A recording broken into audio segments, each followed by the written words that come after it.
The stars twinkled peacefully in the void of space as humanity's first deep space colony ship made its way toward Mars. The year was 2157, and no one aboard the vessel named New Dawn could have guessed that this routine flight would mark the beginning of humanity's greatest challenge. Captain Robert Wells stood at the bridge window, watching the red planet grow larger in the distance. His tired eyes reflected the soft glow of the ship's instruments. After 6 months in space, they were finally approaching their destination. The colony pods in the cargo hold carried the hopes and dreams of 500 settlers. "Captain, I'm picking up something strange on the long-range scanners," said Tom, the young radar operator. His fingers moved quickly across the glowing screen. "It's big, sir. Really big." Wells leaned over the console, his gray hair catching the blue light of the display. The blip on the screen was unlike anything he'd seen before. It was moving fast. Too fast for any known human spacecraft. "Send out a general greeting on all frequencies," he ordered, trying to keep his voice steady.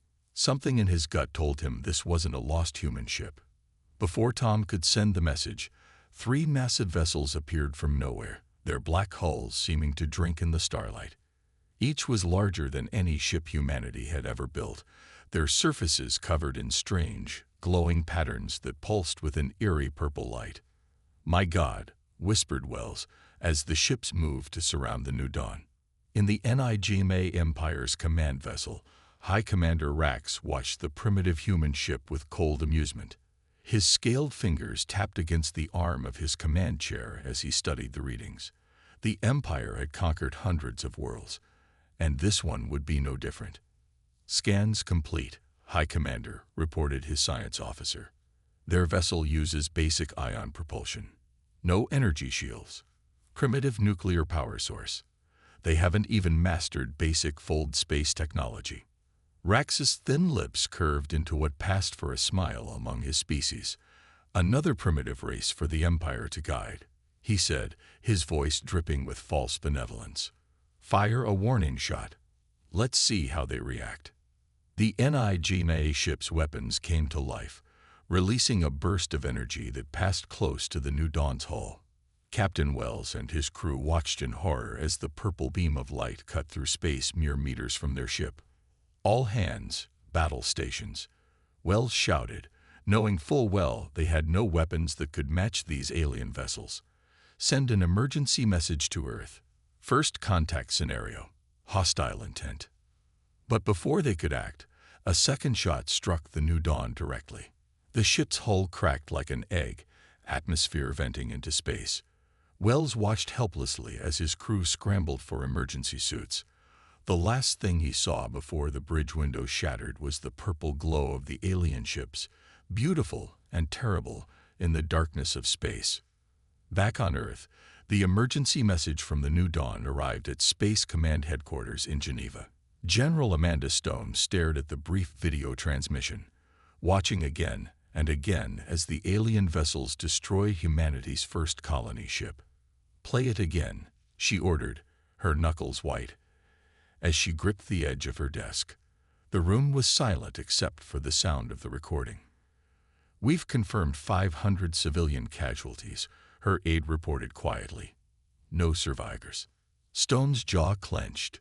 Humanity had dreamed of first contact for centuries, but not like this. Never like this. "Get me the UN Security Council," she said, her voice hard with determination. "And wake up every scientist, engineer, and military commander we have. As of this moment, Earth is at war." In his command ship, High Commander Rax was already composing his report to the Imperial Council. "Primitive species encountered in Sector 7. No significant resistance. Recommend immediate incorporation into the Empire." He paused, considering his next words carefully. "Note: species shows unusual tenacity. Suggests swift subjugation to prevent potential future problems." He had no way of knowing that this casual act of destruction would be remembered in history as the NIGMA Empire's first step toward its own downfall. Humanity had been attacked, but humanity would not fall. The age of peace was over, and the Age of Resistance was about to begin. 3 days after the destruction of the New Dawn, the skies above every major city on Earth filled with massive NIGMA warships. Their dark hulls blocked out the sun, casting long shadows over the frightened populations below. The world held its breath, waiting for what would come next. In the United Nations Emergency Council chamber in Geneva, world leaders gathered to face humanity's greatest crisis. The room buzzed with nervous energy as General Amanda Stone stood before them, her uniform crisp despite 3 sleepless nights. The NIGMA Empire has ships positioned above every major city, she reported, her voice steady. Their energy readings are off the charts. One ship could level New York in minutes. The chamber erupted in fearful murmurs until a bright purple light filled the room. A hologram appeared in the center of the chamber, showing High Commander Rax in all his alien glory. His scaled skin gleamed, and his eyes glowed with an unnatural light. People of Earth, his voice boomed through hidden speakers. I am High Commander Rax of the NIGMA Empire. For 10,000 years, we have brought order to the galaxy. Now, it is your turn to join us. President Wilson of the North American Alliance stood up. You attacked our colony ship without provocation. You murdered innocent civilians. Rax's expression didn't change. A necessary demonstration. Your species must understand its place. The terms are simple. Surrender your world to NIGMA protection, or face extinction. You have 30 Earth days to comply. The hologram vanished, leaving the chamber in chaos. Arguments broke out between different factions. Some wanted immediate surrender, others called for resistance. In the corner of the room, James Reed, Earth's leading quantum physicist, whispered something to General Stone. Her eyes widened. Everyone, listen. She shouted above the noise. The room fell silent. Dr. Reed has something you need to hear. Reed stepped forward, clutching his tablet computer. He was a small man with thick glasses, but his voice carried conviction. 3 months ago, my team made a breakthrough in quantum shield technology. We kept it secret because we couldn't generate enough power to make it practical. But, he paused, looking at the data on his screen. The energy readings from the NIGMA ships. They're exactly what we need. Hope flickered across General Stone's face. Can you adapt their power systems to our shields? Give me 20 days, Reed replied. And don't let them know we're doing anything except arguing among ourselves. The next 3 weeks were the busiest in human history. While the world's governments publicly debated surrender terms, underground factories worked day and night. The NIGMA ships watched from above, their sensors detecting nothing unusual in the primitive technology below them. In his flagship, High Commander Rax received regular reports of Earth's apparent discord. They'd fight among themselves like animals, he told his officers, just like all the others before them. Soon, they will beg to join the Empire. But he didn't see the quantum shield generators being hidden in every city. He didn't notice the new weapons being built in secret mountain bases, and he certainly didn't detect the unity growing among Earth's nations as they prepared for the fight of their lives. On the 29th day, General Stone stood in the hidden command center beneath the Rocky Mountains. Screens showed the status of defense systems worldwide. Everything was ready. Send the message, she ordered. In space, High Commander Rax received Earth's response to his ultimatum. His aide handed him the simple text. To the NIGMA Empire, humanity chooses freedom. Come and take it. Rax laughed, the sound echoing through his command deck. Prepare the attack fleet, he ordered. Let's show these primitives what happens to those who defy the Empire. As the NIGMA ships began powering up their weapons, humanity waited. For the first time in history, all of Earth's nations stood as one. The next 24 hours would determine if humanity would survive, or if Earth would become just another conquered world in the vast NIGMA Empire. The NIGMA fleet's attack began at dawn. Purple energy beams rained down from their ships, meant to destroy Earth's major cities in a single strike. High Commander Rax watched from his command ship, expecting to see explosions and destruction below. Instead, his eyes widened in shock. Shimmering blue shields appeared above every city, catching the NIGMA weapons and absorbing their energy. The impossible had happened. The primitives had working energy shields. How? Rax demanded, slamming his scaled fist on his command chair. Their technology was primitive. In the underground command center, Dr. Reed's fingers flew across his control panel. "The shields are holding," he shouted. "Power levels are perfect. Their weapons are actually charging our defense grid."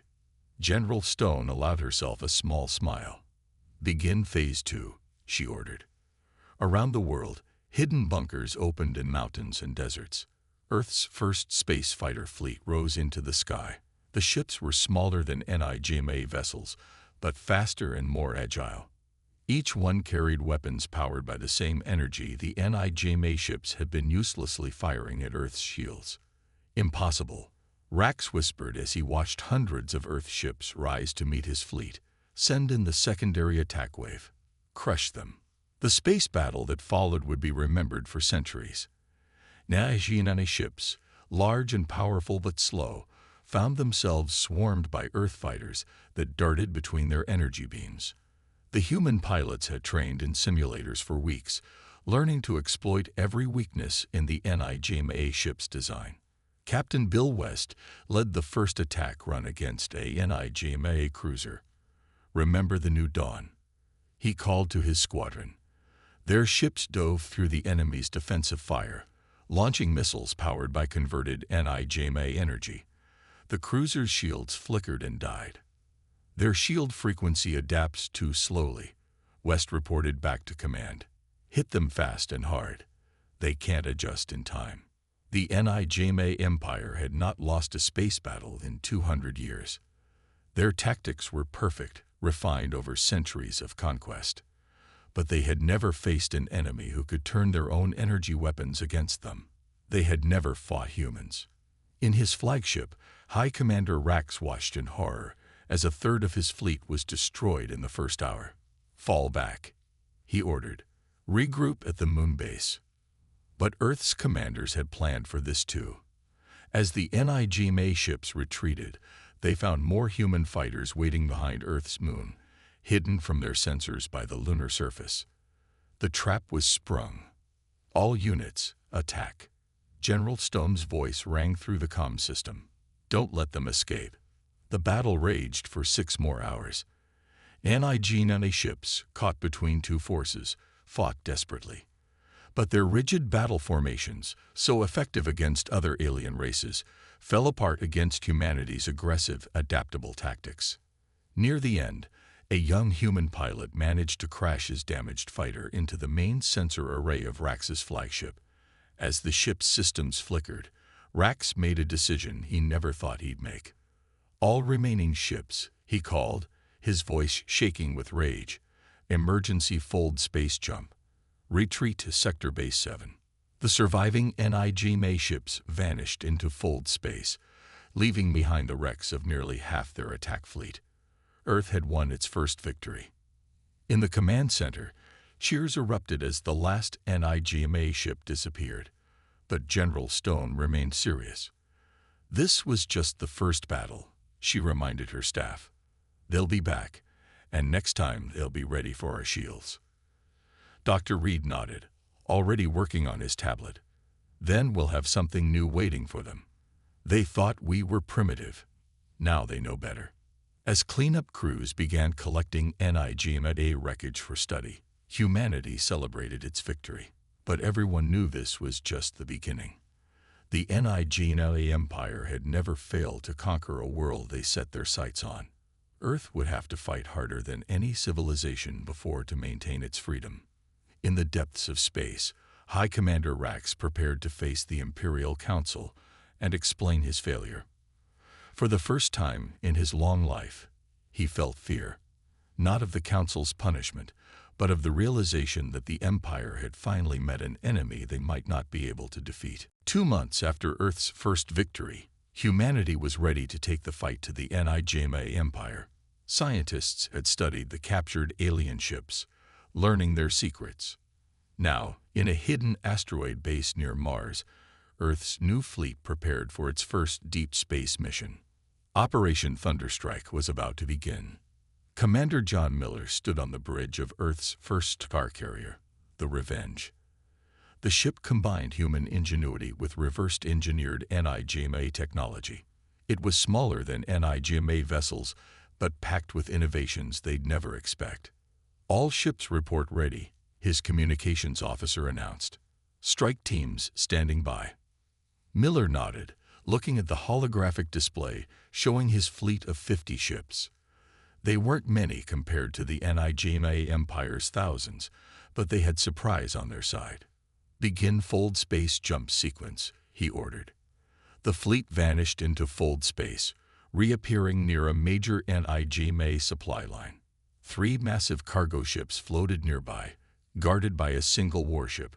The NIGMA Empire had grown overconfident after centuries of victory. "They still think we're trapped in our solar system," Miller said with a grim smile. "Let's show them how wrong they are. Launch strike teams." Small, fast attack craft shot from the Earth ships. They were painted black, nearly invisible against space, carrying special weapons designed by Dr. Reed. The NIGMA guards never saw them coming. The battle was over in minutes. The Earth fleet captured all 3 cargo ships intact, their crews surrendering after seeing their escorts destroyed. Inside, they found enough advanced technology to build 10 more fleets. "Send word to Earth," Miller ordered. Phase 1 successful. Beginning Phase 2. Over the next month, Earth ships struck NIGMA targets across 20 star systems. They never attacked the same way twice. Sometimes they used electromagnetic pulses that shut down NIGMA ships. Other times they deployed special viruses into NIGMA computers. Each attack taught them more about their enemy's weaknesses. In his new flagship, High Commander Rax received report after report of lost ships and bases. "How are they spreading so fast?" he demanded. "Their technology was primitive weeks ago." His science officer looked nervous. "They learn faster than any species we've encountered," she admitted. "They take our technology and improve it in ways we never considered. Look at this." She showed him images of Earth ships using modified NIGMA weapons. Where NIGMA guns fired straight beams, human versions could curve around shields. Where NIGMA ships needed minutes to charge a fold space jump, Earth ships could do it in seconds. "Impossible," Rax whispered. But he was beginning to understand that humans specialized in making the impossible happen. Back on Earth, Dr. Reed worked with captured NIGMA engineers who had chosen to help humanity. One of them, a young technician named Krell, had been amazed by human creativity. "Your people think differently," Krell told Reed as they studied a new weapon design. "The Empire builds bigger, more powerful machines, but you make them better." Reed smiled. "That's because we had to. When you're smaller and weaker, you learn to be smarter." The war was changing. Across the galaxy, news spread of how a primitive race was fighting the mighty NIGMA Empire to a standstill. Other conquered species began watching closely, hoping. In the underground command center, General Stone reviewed the latest success reports. Earth ships had now struck over 50 NIGMA targets without losing a single vessel. But she knew the real fight was still coming. "They'll adapt eventually," she told her staff. "We need to be ready when they do. Keep pushing our advantages: speed, surprise, and innovation. We'll never match their numbers, but we can outsmart them." As if to prove her point, a new message arrived from Commander Miller's fleet. They had just captured a NIGMA research station containing plans for something called a planet killer. The Empire was done playing games. The next phase of the war would determine not just Earth's fate, but the future of every species under NIGMA rule. Humanity had proven they could fight back. Now they had to prove they could win. The Imperial Palace on NIGMA Prime glowed with purple light as the Council gathered for an emergency meeting. 6 months of failures had shaken the Empire to its core. High Commander Rax stood before the Council, his once proud posture now bent with worry. "The humans continue to raid our territories," he reported. 15 more systems have reported rebel activity. Our subject races are restless." The head counselor, an ancient NIGMA named Dex, leaned forward on his floating throne. "You promised an easy victory, Rax. Instead, you've given us the greatest crisis in Imperial history." On the screens behind them, reports showed the spreading chaos. The Blue Star people, ruled by NIGMA for 3 centuries, had destroyed their Imperial governor's palace. The crystal miners of Proxima had stopped all shipments to NIGMA worlds. And everywhere, people were whispering about Earth's successful resistance. "I am appointing Executor Thane to take command," Dex announced. "Rax, you are relieved of duty." As guards led Rax away, a new figure stepped from the shadows. Executor Thane was younger than Rax, his scales darker and his eyes burning with ambition. "I will crush these humans," he promised, "and any who dare follow their example." But the Empire's troubles were just beginning. On the mining world of Kepler 7, the reptilian workers had just received a secret transmission from Earth. Commander Miller's face appeared on hidden screens throughout the mines. "People of Kepler 7, he said, "Earth stands with you. The NIGMA Empire calls itself invincible, but we've proven they can be beaten. Rise up. Fight back. You are not alone." Similar messages reached every conquered world in the Empire. Along with the words came weapons. Earth-modified NIGMA technology that could punch through Imperial defenses. Hope spread like wildfire through the slave worlds. On Earth, General Stone met with representatives from 20 alien species in the underground command center. Among them was Krell, the NIGMA engineer who had defected months ago. "The Empire's strength was always fear," Krell explained, pointing to a map of NIGMA territory. "But now people are more afraid of staying slaves than fighting for freedom." A tall, blue-skinned ambassador stood up. "My people will join your coalition," she announced. "The Blue Star systems declare independence from NIGMA rule." One by one, other representatives made similar declarations. Earth wasn't just fighting for itself anymore. It was leading a galaxy-wide revolution. In space, the war spread to hundreds of systems. NIGMA ships found themselves attacked from all sides. Their rigid tactics, unchanged for centuries, failed against opponents who fought with Earth-inspired guerrilla tactics. Executor Thane responded with brutal force, ordering the destruction of any world that showed signs of rebellion. But his cruelty only pushed more systems to join the resistance. "You're making them stronger," Krell warned the Council in a public transmission. "Every act of NIGMA cruelty shows the galaxy why the Empire must fall." The Empire's military began to crack under the strain. Young NIGMA officers, raised on stories of easy victories, found themselves losing battle after battle. Some began to question the Empire's methods. Others secretly passed information to the rebels. In her command center, General Stone watched the reports flood in. A third of the Empire's territory was now in open rebellion. Earth ships moved freely through NIGMA space, protecting rebel worlds and striking Imperial targets. "We're approaching the tipping point," she told her staff. "The Empire's size has become its weakness. They can't control their territory anymore." But Executor Thane wasn't finished. In a secret facility deep in NIGMA space, he watched engineers complete work on the planet killer weapon. His eyes glowed with fanatical light. "If we can't rule the galaxy," he whispered, "perhaps no one should." He turned to his commanders. "Prepare the weapon. Earth will be our first target." The Empire was wounded but not defeated. The coming battles would determine not just who won the war, but whether the galaxy itself would survive. News of Executor Thane's planet killer weapon spread through the rebellion like wildfire. Instead of causing fear, it sparked fury. On 1,000 worlds, people took to the streets. The NIGMA Empire had finally gone too far. The Blue Star Fleet, once forced to serve NIGMA, now turned its weapons on Imperial bases. The crystal miners of Proxima used their drilling machines to destroy NIGMA's defense platforms. Even on NIGMA Prime itself, young citizens began protesting against their government's cruelty. Commander Miller led Earth's main fleet toward the secret weapon facility. His ships were joined by vessels from 30 different species, all fighting together. The sight would have been impossible just months ago. Remember, he told the combined fleet, we're not just fighting for Earth anymore. We're fighting for everyone who ever suffered under NIGMA rule. In the facility, Executor Thane watched the approaching rebel fleet on his screens.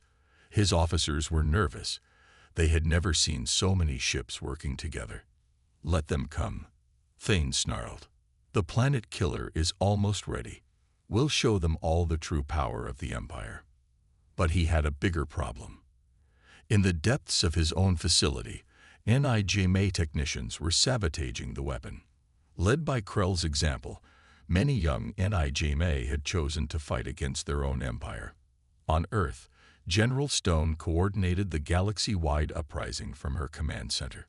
Holographic maps showed hundreds of battles raging across NIGMA space. The Empire's forces were stretched thin, trying to fight enemies on all sides. The Imperial Council is evacuating NIGMA Prime, reported a rebel spy. They know they're losing control. Dr. Reed worked with alien scientists to find the planet killer's weakness. They studied plans stolen by NIGMA rebels, looking for any flaw they could exploit. The power core, Reed said suddenly, pointing to a detail in the plans. It's based on old NIGMA technology. They don't know we've learned to shut these down. The battle for the weapon facility began at midnight Earth time. Rebel ships struck from all directions, using tactics no single species had known before. Earth's speed, blue star accuracy, and Proxima crystal tech combined in ways the Empire had never imagined. Inside the facility, alarms blared as rebel troops transported aboard. Among them was Krell, leading a team of NIGMA rebels to disable the weapon's core. For too long, our people brought pain to the galaxy, he told his fellow NIGMA. Today we help free it. Executor Thane ran through the facility's corridors, rage burning in his eyes. His perfect weapon was falling apart. His guards were deserting. Everything the Empire had built over thousands of years was crumbling. If I can just reach the firing control, he muttered. One shot at Earth. One shot to end this rebellion. But when he reached the control room, he found Commander Miller waiting. Earth's fleet commander stood calmly, holding one of the modified weapons that had helped break the Empire. It's over, Thane, Miller said simply. Your own people have chosen freedom over tyranny. Thane looked around wildly, seeing NIGMA rebels among Miller's troops. Traitors, he screamed. The Empire gave you everything. The Empire took everything from everyone, Krell said, stepping forward. Now we're taking it back. As Thane was led away in chains, cheers erupted throughout the facility. Similar scenes played out across the galaxy as Imperial forces surrendered one by one. The NIGMA Empire, which had ruled for 10,000 years, was finally falling. In the command center, General Stone allowed herself to smile. Send word to all rebel forces, she ordered. The planet killer is secured. The Empire has lost its last weapon. But she knew the real work was just beginning. Freeing the galaxy was one thing. Building a new free society to replace the Empire would be an even bigger challenge. But for the first time in 10,000 years, people across the galaxy could face that challenge together. 1 year after Executor Thane's capture, representatives from 1,000 worlds gathered on Earth for a historic moment. The Great Hall of the new Galactic Assembly in Geneva gleamed under the morning sun. Ships from hundreds of species filled the sky above, their crews watching on screens as the old order officially ended and a new one began. General Stone, now Admiral Stone, stood at the podium before the assembled delegates. Behind her sat the former High Commander Rax and Executor Thane, waiting to face justice for their crimes against the galaxy. A year ago, the NIGMA Empire seemed invincible. Stone began. They had ruled for 10,000 years through fear and force, but they forgot something important: the strength of unity, hope, and freedom. In the audience, Commander Miller sat next to Krell, who now led the reformed NIGMA coalition. The former enemies had become close friends during the revolution. Around them sat Blue Star leaders, Proxima miners, and representatives from every species that had fought for freedom. "The Empire is gone," Stone continued, "but we're not here to build a new empire. We're here to create something better: the Galactic Confederation of Free Worlds." On screens across the galaxy, billions watched as leaders signed the Freedom Charter. Each world would govern itself while joining a confederation for trade, defense, and cooperation. No species would rule over another again. Rax watched with hollow eyes as his former subjects celebrated their freedom. "I still don't understand," he said quietly. "How did primitives defeat 10,000 years of power?" "Because we weren't primitive," Miller answered him. "We were different. Every species is different. That's not a weakness. It's the greatest strength in the universe." The trial that followed was broadcast to every world that had suffered under NIGMA rule. Rax, Thane, and other Imperial leaders faced justice not for losing the war, but for the crimes they had committed while winning so many others. Their own people testified against them. "Let this be remembered," the head judge declared, "as the day the galaxy chose justice over vengeance. The guilty will be punished, but we will not become what we fought against." Dr. Reed had a surprise for the assembly. Working with scientists from 50 species, he had modified the quantum shield technology that had saved Earth. Now it could protect any world from invasion. "The shields are a gift to every member of the Confederation," he announced, "so no one will ever fear conquest again." In the ruins of the Imperial Palace on NIGMA Prime, young NIGMA children now played in gardens where statues of emperors once stood. Their parents had chosen a different path, joining the Confederation as equals instead of rulers. Many now worked to help rebuild worlds their empire had damaged. "Look," Krell told Miller as they watched the children play. "No more purple light. No more fear. Just life, growing in its own way." The former NIGMA Empire's territories were divided into free, self-governing regions. Trade routes once used to transport slaves now carried goods and ideas between willing partners. Schools taught cooperation instead of conquest. In Earth's command center, now the headquarters of the Confederation Defense Force, Admiral Stone looked at the galaxy map.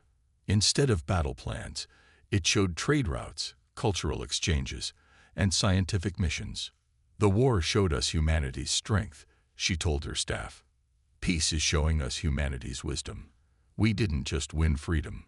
We're teaching the galaxy how to keep it." A small ship lifted off from Earth, carrying copies of the Freedom Charter to distant worlds. Its crew included humans, NIGMA reformers, Blue Star pilots, and a dozen other species. As they accelerated toward the stars, they passed the place where the New Dawn had been destroyed 2 years ago. A memorial satellite floated there now, broadcasting a simple message to passing ships. Here began the fall of an empire and the rise of freedom. Remember the cost. Protect the peace. The galaxy had changed forever. The NIGMA Empire was gone, and in its place stood something new. A civilization built not on force and fear, but on cooperation and hope. Humanity had not only survived its greatest challenge, it had helped create a better future for all.